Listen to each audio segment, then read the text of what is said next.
you're going to knock Audi for anything these days, it's that the German automaker can be, well, a little too German in its approach to building cars. The competition does seem to be having more fun. BMW's gone truly batty recently, and it's still cranking out fan service enthusiast models like the new M2 and M3.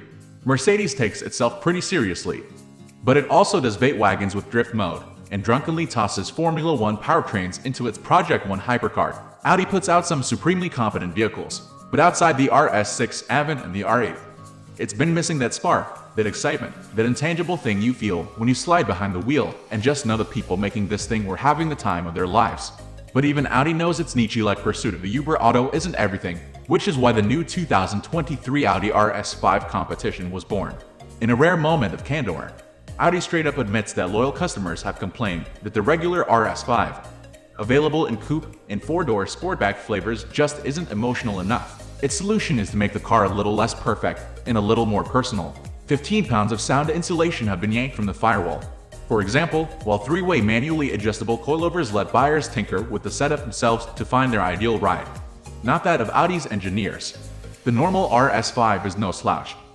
With a 444 HP, 2.9-liter V6, a tight chassis, and balanced handling, carbon ceramic brakes, and a beautiful, sleek countenance, especially in coupe form, that I think still carries the best interpretation of Audi's current design language. Despite all that, the whole package still felt like Audi was holding back. It's as if the company used some proprietary algorithm to determine that yes, this is the ideal blend of fun and normal car usability, even though it's still a ways below what the platform can handle. No drift mode for you. In response to those complaints, Audi came up with a $16,100 competition package. The car benefits from the aforementioned reduction in sound insulation, stiffer stabilizer bars, a louder sport exhaust, a 180 mph top speed. Standard RS5s are capped at 155 mph, or 174 mph with the Dynamic Plus pack. Updated engine and transmission control unit software to shorten shifts and increase throttle sensitivity.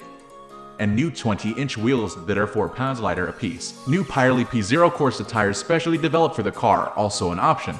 Under the perfectly imperfect category, the 8-speed transmission now allows you to bang off the rev limiter in manual mode too. The real party trick is the manually adjustable Coilover suspension, dubbed RS Sport Suspension Pro. Unlike how it works with Polestar, another company that's made a show of physically dialing in your own setup, Audi puts 3 adjustment dials low and high-speed damping, plus rebound right on the shock. You have to turn the front wheels to full lock to get in there with your hands, and there's really no way to adjust the rears without taking the back wheel off. It also comes with a special wrench-like tool that clamps onto the bottom of the damper and spins to raise or lower ride height. From the factory, it'll come set up about 0.4 inches lower than the normal RS5, and it can go down another 0.4 inches if you want to slam it. The competition pack also brings 2 other notable changes that are supposed to make the car more characterful: a fixed ratio 13, 1 steering rack, and a tweaked Quattro Sport differential that sends more power to the rear in dynamic mode.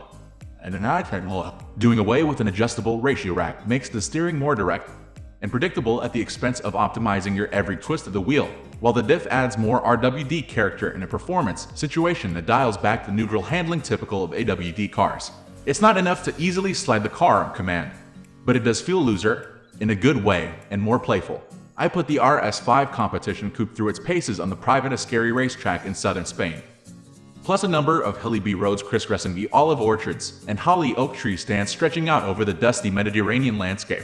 It's a fairly calm driving experience overall. The chassis does feel stiffer, and the new Coilovers more aggressively tuned, but bumps aren't uncomfortable by any means.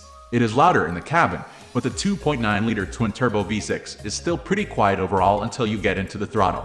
When you do, plenty of power is always on tap, and the transmission is quick to downshift for a pass. It's not the torquiest thing in the world, though. You can feel that Audi wanted to preserve the daily drivability. The emotionality, as it puts it, doesn't bubble up to the surface during a pleasure cruise.